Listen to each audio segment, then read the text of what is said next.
অনেকদিন পরে Realme Narzo সিরিজের ডিভাইস নিয়ে আপনাদের সাথে দেখা হচ্ছে। রিয়েলমি নার্জো 80 প্রো, যা বলতে পারেন অ্যারাউন্ড 25, 6, 7, 8 এরকম প্রাইস পয়েন্টের ডিভাইস। একটু বেশি কমাই বললাম।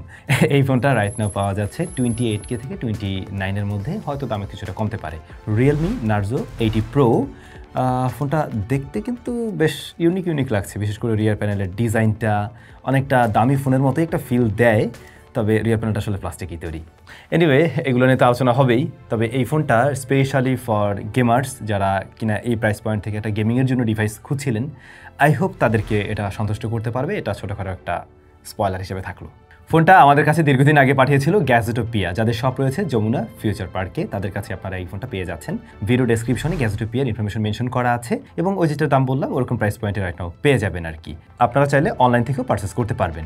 ফোনটাতে IP68, 69 রেটিং রয়েছে, কিন্তু তার মানে স্প্ল্যাশ প্রুফ বলতে পারেন, পানি টানি ঢুকবে না বলতে পারেন, মোটামুটি পানির নিচেও নিতে পারছেন। এবং মিলিটারি স্ট্যান্ডার্ড এই 10Xেরও সার্টিফিকেশন রয়েছে, সো খুব সহজে ভেঙে যাওয়ার পসিবিলিটি নেই। বাট এই ধরনের কাজবাজ বা এই ধরনের স্ট্যান্ড হুদাই করার দরকার নেই, যদি কখনো পরে টরে যায় টিকে গেলেই হলো। ফোনটার বডি ফ্রেমটা টোটালি প্লাস্টিক বিল্ড, যেখানে আমরা 3.5mm হেডফোন জ্যাকটা তো পাইনি, তবে সেকেন্ডারি নয়েজ ক্যান্সেলেশন মাইক পাবেন, আইআর ব্লাস্টার সেন্সর পেয়ে যাবেন। এটাতে ডুয়াল স্পিকার রয়েছে, স্টেরিও স্পিকারও পেয়ে যাচ্ছেন, আর আন্ডার ডিসপ্লে ফিঙ্গারপ্রিন্ট স্ক্যানার রয়েছে।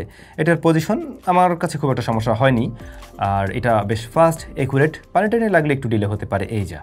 রিয়ার প্যানেলে যদি খেয়াল করেন, এখানে এক ধরনের প্যাটার্ন রয়েছে, মানে জাস্ট নিচ দিক থেকে উঠে এসে দুপাশে এভাবে ক্যামেরার পাশ দিয়ে ছড়িয়ে গিয়েছে, কিছুটা উইংয়ের মতো লাগে দেখতে, কিন্তু এটা ভালোই লাগছে আমার কাছে। আর ক্যামেরার বাম্পের পাশের যে রিংটা, এইটা আবার কিছুটা কি কালার বলবো এটাকে, তামা বলা যায় নাকি, ওই যেহেতু একটা কালার আর কি। এটা কিন্তু দেখতে খুব সুন্দর লাগছে, ডিপ অরেঞ্জ টাইপের আর কি, খুবই সুন্দর লাগছে এই কালারটা। সেই সাথে এখানে দেখে মনে হবে তিনটে ক্যামেরা, যদিও বা এখানে আছে 2টি ক্যামেরা। ফোনটা হাতে নিয়ে খুবই গুড একটা ফিল হয়, এবং ওয়েট ব্যালেন্সও যথেষ্ট ভালো। বোথ সাইড থেকে কার্ভ হওয়াতে ফোনটা হাতে নিলে আসলেই খুব দারুণ একটা ফিল হয়। এই ফোনের ডিসপ্লে সাইজ হলো 6.72 ইঞ্চ। এটা OLED panel, 1 billion colour support করে এই ডিসপ্লেটা, এবং 120 হার্টজ পর্যন্ত সর্বোচ্চ হাই রিফ্রেশ দিতে পারে। HDR10 এর সাপোর্ট রয়েছে, 4500 নিটস পিক ব্রাইটনেস থাকছে, এবং 391 হচ্ছে গিয়ে এর PPI।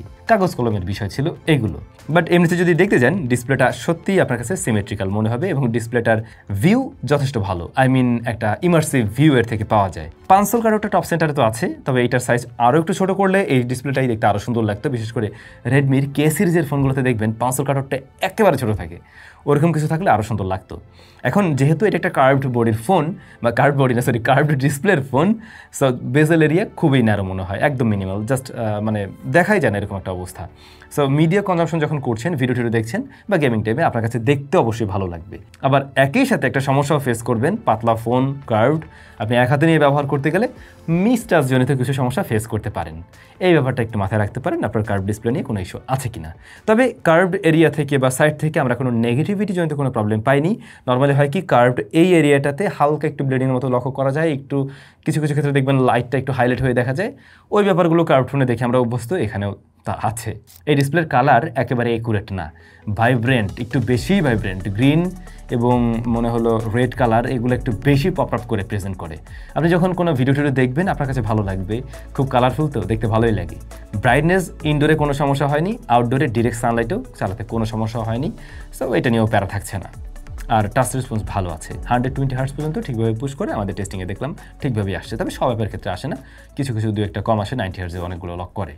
ডিসপ্লে সোফার বলা যায় এই প্রাইস পয়েন্টের একটা ডিসেন্ট ডিসপ্লে আমি বলতে পারি আর কি। এবার যদি আসি ক্যামেরাতে, রিয়ারে মোট 2টা শুটার আছে। মেইন সেন্সর হলো 50 মেগাপিক্সেলের সোনি IMX882, পরবর্তী শুটার 2 মেগাপিক্সেল, ফ্রন্ট ফেসিং ক্যামেরায় রয়েছে 16 মেগাপিক্সেলের শুটার। এখন এই ধরনের যে ফোনগুলো, এগুলো আমরা জানি আগে থেকে পারফরমেন্স সেন্ট্রিক ডিভাইস, ক্যামেরাতে খুব একটা গুরুত্ব দেওয়া হয় না, আর আসলেও এখানে তাই। ছবিগুলো দেখে কি লাগছে, রিয়েলমির যে একেবারে নিজস্ব একটা টোন, তার চাইতে একটু এক স্টেপ বাড়িয়ে প্রেজেন্ট করছে না, মানে রিয়েলমির ফোনে তো আমরা একটু ওয়ার্ম টোন দেখতে পাই, বাট এইটার ক্ষেত্রে একটু তার চাইতেও বেশি মনে হয়, ওভার স্যাচুরেটেডও লাগে কিছু ছবি, এবং কন্ট্রাস্টের পরিমাণ অনেকটা বেশি। কন্ট্রাস্টটা লেভেলটা আর একটু কম থাকলে ছবিগুলো আরও বেশি নিউট্রাল লাগতো, এখন কন্ট্রাস্টটা একটু বেশি লাগছে, বলতে পারেন একেবারে সোশ্যাল মিডিয়ার রেডি টাইপ। এক্সপোজার কন্ট্রোলিং মোটামুটি ভালো করছে এই প্রাইস পয়েন্টের, আরও বেশ কিছু ডিল রয়েছে, সেগুলোর সাথে কম্পেয়ার করতে গেলে এটার এক্সপোজার ব্যালেন্স বা হাইলাইট থেকে ব্যালেন্স মোটামুটি ভালোই করতে পারছে। ডায়নামিক রেঞ্জ একেবারে ওই লেভেলের ওয়াইডার না, লো লাইটে আপনি গ্রেনের দেখা পাবেন, নয়েজের দেখাও পাবেন। নাইট মোড অন করে নিলে তুলনামূলকভাবে বেটার আউটপুট আসে ঠিকই, সেক্ষেত্রে একটু স্টেডি হাতে ধরে রাখতে হবে কিছুক্ষণ, বাট চলনসই টাইপের একটা রেজাল্টের থেকে বের করা সম্ভব হয়। আর পোর্ট্রেট মোডে আপনি 2টা ফোকাল লেন্থে ছবি তুলতে পারবেন, যেমন 1x অ্যান্ড 2x। 2x এর ছবিগুলো দেখতে ভালো লাগে, এজ ডিটেকশন একেবারে পারফেক্ট না, কিছু কিছু জায়গায় মিসম্যাচ করছে, বাট ব্যাকগ্রাউন্ড ব্লারনেস আর্টিফিশিয়াল লাগে না 2x এ। 1x এর ক্ষেত্রে কিছুটা মনে হয়। 2x এর ছবিতে আবার একটু সফটনেস লক্ষ্য করা যায়, যেহেতু এটা ডিজিটাল জুম করেই প্রেজেন্ট করে। আর হ্যাঁ, আপনাকে একটু ব্রাইট করে দেবে, কিছুটা সুন্দর করে দেবে, সোজা কথা এভাবে বলা যায়। আলট্রা ওয়াইডের কোনো বালাই নেই এখানে। ভাই আলট্রা ওয়াইড না দিচ্ছেন একটা তো দিতে পারতেন, টেলিফটো। এটা টেলিফটো হলে আমরা পোর্ট্রেটে কিন্তু আরও দারুণ রেজাল্ট পেয়ে যেতাম এই ফোন থেকেই। ফ্রন্ট ফেসিং ক্যামেরাটা আউটডোরে ডিরেক্ট সানলাইটে বা মানে সানলাইটিং কন্ডিশনে ভালোবাসে, ইনডোরে সফট করে, এবং কালারেরও কিছুটা শিফটিং আছে, সেই সাথে ওয়ার্মের দিকে টোন এখানে আমরা লক্ষ্য করছি। আর ভিডিও রেকর্ড করা যায় সর্বোচ্চ 4K 60 FPS এ।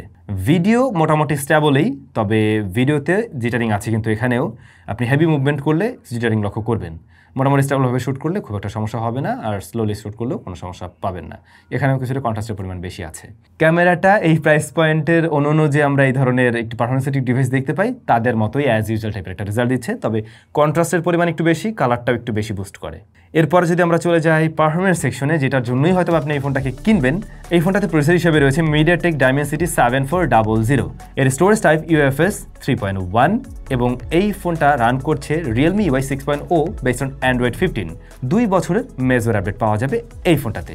ভ্যাপর চেম্বার কুলিং সিস্টেম ব্যবহার করছে ফোনটাকে ঠান্ডা রাখার জন্য।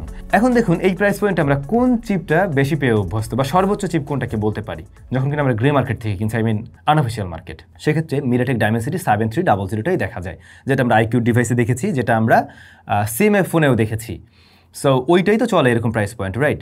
তো সেই জায়গায় এই প্রসেসরটা কিন্তু আরও এক স্টেপ উপরের 7400, যেটা পারফরমেন্স সত্যিই ভালো, এবং এই ফোনটা কিন্তু আপনাকে পাবজিতে 90 FPS পর্যন্ত দিতে পারছে। তো ফোনটা পাওয়া যায় 8GB এবং 12GB র্যাম ভ্যারিয়েন্টে, সেই সাথে 128GB এবং 256GB স্টোরেজ রয়েছে। যতটুকু মনে পড়ে এই ফোনটা সেদিন আমি একবার যখন আনলক করতে গিয়ে একটা জিনিস দেখলাম, আপনারা কেউ রিয়েলমির ফোনে এই ধরনের ব্যাপার খেয়াল করছেন কিনা? আমি যখন এই আনলক করলাম, এইখানে না একটা মুভির প্রমোশনাল কোনো একটা বিজ্ঞাপন টাইপের বিজ্ঞাপন চলে আসছিল। মানে এই যে ওদের তো দেখবেন আনলক করলে এক একটা করে ছবি অনেক সময় এরকম আসে আর কি। হ্যাঁ, তো ওইখানে ওই ধরনের কিছু আমি একটা দেখলাম, ব্যাপারটা দেখে খুব একটা ভালো লাগে না আর কি আমার, যে এইটা আবার কেমন সিস্টেম। আপনারা এর আগে কেউ ফেস করছেন কিনা এগুলো একটু কমেন্ট করে জানাই তো। আচ্ছা, এখানে কিছু ব্লোটার আছে, প্রয়োজন না হলে তো আনসার করে নেবেন। এটার অ্যাপ ওপেন ক্লোজ টাইম যথেষ্ট ফাস্টার, এই প্রাইস পয়েন্টের ফোন অনুযায়ী একদম টপের দিকে থাকবে। এটার র্যাম ম্যানেজমেন্ট ভালো, আসলে র্যাম ম্যানেজমেন্ট ভালো, আপনারা অ্যাট এ টাইম বেশ কিছু অ্যাপ নিয়ে কাজ করতে পারবেন, দীর্ঘক্ষণ ব্যাকগ্রাউন্ডে রেখে কাজ করতে সমস্যা হয় না। আমরা এই ফোনটাতে বেশ কিছু অ্যাপ ব্যবহার করে দেখছিলাম, যেগুলো আমরা রেগুলার হয়তো ব্যবহার করি, সোশ্যাল মিডিয়া অ্যাপ থেকে শুরু করে ভিডিও দেখা গেমিং, এবং আমরা ক্যাপকাট, তারপর হচ্ছে স্ন্যাপসিড, এগুলো ব্যবহার করে দেখেছি, এবং সেগুলো কিন্তু খুব ভালো রেজাল্ট দিচ্ছে। নর্মালি তেমন একটা গরম হচ্ছে না ফোনটা এভাবে ব্যবহার করতে গেলে। গরম হয় গেমিং টাইমে, কিছুটা গরম হয়, তবে নর্মালি ব্যবহারে এটা খুব একটা হিট জেনারেট করে না, বা থার্মাল থ্রোটল পর্যন্ত ওই ব্যাপার স্যাপারে যায় না। সো আমি বলবো রেগুলার পারফরমেন্সের জন্য এটাকে আপনি অবশ্যই চয়েস রাখতে পারেন, যদি ভালো পারফরমেন্স আপনার প্রয়োজন পড়ে এই প্রাইস পয়েন্টের ফোন থেকে। দেন স্টোরেজ টাইপ UFS 3.1 হওয়াতে আমরা কিন্তু রিড ডাটা স্পিডও বেশ ভালো পেয়েছি, যদিও এই প্রাইস পয়েন্টে বা এর থেকে নিচেও মনে হয় 3.1 অলরেডি চলে আসছে IQ Z10X নাকি জানো ওই ফোনটাতে। এনিওয়ে, এটার ভিসি কুলিং সিস্টেম যেটা, ওটা ভালোই কাজ করছে। এখানে আমরা পাবজি রান করতে পারছিলাম কিন্তু 90 FPS পর্যন্ত, আই মিন স্মুথ এক্সট্রিমে। এবং 90 FPS এর ক্ষেত্রে যদি বলি 20 মিনিট গেম প্লেতে এইটা অ্যাভারেজে মোটামুটি 89 এরকম বলতে পারেন, লকড অবস্থায় রাখতে পারে, মানে মোস্টলি 90তেই থাকে। ইভেন আপনারা ফ্রেম রেট কিন্তু ওদের যে ওই যে জিটি মুড রয়েছে সেখান থেকেও দেখতে পারবেন যে আসলে স্টেবলভাবে ধরে রাখতে পারছে কিনা। তাছাড়া ফোনটা হিট জেনারেটের ক্ষেত্রে 39 ডিগ্রি পর্যন্ত আসলে সর্বোচ্চ, যদিও সেটা 40 মিনিট গেম প্লের ক্ষেত্রে, এবং সেটা ডিসপ্লের পোর্শনটাতেই আপনারা মোস্টলি খেয়াল করবেন। এপাশে হয়, কিন্তু ক্যামেরাটা এমন একটা পজিশনে আছে যে কারণে হিটটা এদিকটাতে বেশি মনে হয়। আমার তো মনে হয় এসওসি আসলে নিজ দিকেই বোঝাই দিতে পারে, এটা বুঝতে পারতেছি না কোন জায়গায় দিল, কারণ ক্যামেরাটা একদম মাঝামাঝি পজিশনে। যাই হোক, ভিসি কুলিং সিস্টেমটা বেশ দ্রুতই আবার ঠান্ডা করতে পারছে এই ফোনটাকে। আপনি যদি কিনা একজন পাবজি লাভার হয়ে থাকেন, পাবজি গেম প্লের জন্যই এরকম প্রাইস পয়েন্টে একটা ফোন খুঁজে থাকেন, তাহলে এটাও আপনাকে রিকমেন্ড করা যায় সহজেই। মানে এর চাইতে তো বেটার ডিল আমি তেমন কিছু দেখছি না সেই জায়গা থেকে। এরপরে আপনি এটা দিয়ে চাইলে ফ্রি ফায়ার খেলতে পারবেন, ওরা দুরা ফ্রি ফায়ার গেমিং করতে পারবেন, সমস্যা নাই। যারা ফ্রি ফায়ার লাভার আছেন, হ্যাঁ, এটা নিয়ে সন্তুষ্ট থাকছেন। তৃতীয়ত, গেনশন ইম্প্যাক্ট আমরা ট্রাই করি হাইয়েস্ট গ্রাফিক্সে, এবং সেক্ষেত্রে আমরা কয়েকবার 53-54 আসতে দেখেছি, বাট মোস্টলি 57-58 মাঝেই থাকে আর কি ফ্রেম রেট। আর হিট জেনারেটও পাবজির মতোই সেম ছিল। সো ফার এটার গেমিং রেজাল্ট কিন্তু ভালো এই প্রাইস পয়েন্টের একটা ফোন অনুযায়ী।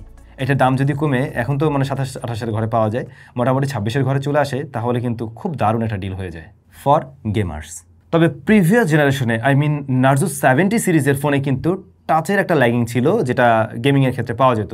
ওই ইস্যুটা কিন্তু এই ফোনটাতে এসে ওরা রিকভার করতে পারছে, এবং 80 প্রোতে আমরা ওই ইস্যুটা ফেস করিনি। আচ্ছা, ব্যাটারি রয়েছে 6000 mAh, পাতলা ফোন, তারপরে ওরা সিলিকন কার্বন দিয়ে 6000 দিয়ে দিছে, নো টেনশন এই জায়গায়। এবং 80 ওয়াটের চার্জারও আপনি বক্সে পেয়ে যাচ্ছেন, যেটা দিয়ে আপনি 50% চার্জ করে ফেলতে পারবেন অনলি 25 মিনিটসের মধ্যেই। সো এই জায়গাটাও ভালো। সেই সাথে আরেকটা ভালো জায়গা আছে, বাইপাস চার্জিং টেকনোলজি সাপোর্ট নেয়। সো আপনি গেমিং টাইমে চার্জে লাগিয়ে চাইলে গেমিং করতে পারবেন, নো সমস্যা। স্টেরিও স্পিকার আছে। নর্মালি খুব পাতলা ফোনগুলোতে একটা সমস্যা হয়, স্টেরিও স্পিকার থাকলেও সাউন্ড একটু থিনার টাইপের লাগে, যেটা এখানেও আমি ফেস করেছি। তবে লাউড এবং ক্লিয়ার সাউন্ড দেয়, আর ডিস্টরশনও দেয় না, বাট থিন টাইপের একটা সাউন্ড মনে হতে পারে আপনার কাছে। হ্যাপটিক ফিডব্যাকটা তুলনামূলকভাবে ভালোই আছে এখানে, আর প্রয়োজনীয় সেন্সরসগুলো ওয়ার্ক করছে ঠিকঠাকভাবে, অন্য কোনো ধরনের সমস্যা আসলে আমরা এতে কোনো ফেস করিনি। এখন এই ফোনটার সবচাইতে দুর্বল জায়গাটাই হলো গিয়ে এর ক্যামেরা সেকশনটা, বাদ বাকি বিষয়গুলো কিন্তু অন পয়েন্টে আছে, বরং গেমিংয়ে বেশ ভালো রেজাল্ট দিচ্ছে। আপনি যদি গেমিংয়ের জন্য একটা ডেডিকেটেডলি ফোন নিতে চান, সেক্ষেত্রে এটা আপনার চয়েস লিস্টে থাকতে পারে। তবে আপনি যদি ওভারঅল পারফরমেন্স মানে ওভারঅল সব জায়গা মিলে যদি চান ক্যামেরাও দুর্দান্ত হতে হবে, তাহলে এটা আপনার জন্য হয়তো সঠিক চয়েস নয়। আপনাদের কাছে কেমন লাগলো কমেন্ট করে জানাবেন, আর পেয়ে যাচ্ছেন গ্যাজেটোপিয়াতে, ডেসক্রিপশনে সবকিছু মেনশন করা আছে। ভালো থাকুন, দেখা হচ্ছে নতুন ভিডিওতে।